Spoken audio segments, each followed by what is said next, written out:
Hei, tiedätkö koska helvapisen salaisuuden? Tämä salaisuus piilee seesamin siemenissä. Juuri tästä syystä he tekevät halvaa 100% seesamista. Ja tahini ei ole vain yksinkertainen ainesosa.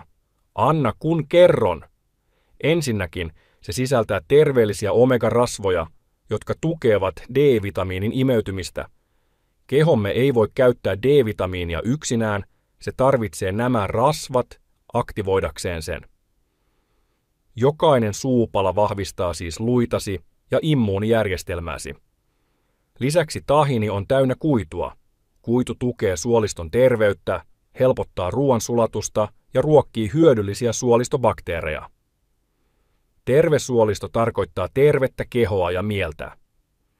Tahini sisältää antioksidantteja, jotka suojaavat aivosoluja ja voivat auttaa hidastamaan ikään liittyvää muistin heikkenemistä.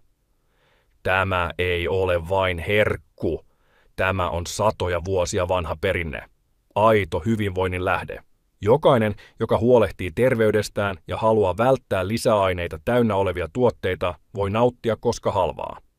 Se on gluteeniton, laktoositon eikä sisällä lisäaineita, täysin luonnollinen ja ravitseva. Älä näe makeisia vain makeisina. Jokainen meistä tarvitsee päivittäin hiilihydraatteja, sokeria, proteiineja, rasvoja ja vitamiineja.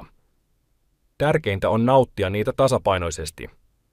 Ajattele makeisia kehosi ja mielesi hyvinvointia tukevana lähteenä.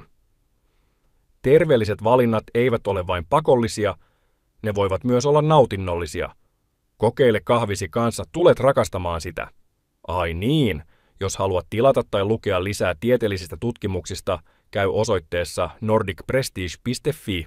Näkemiin!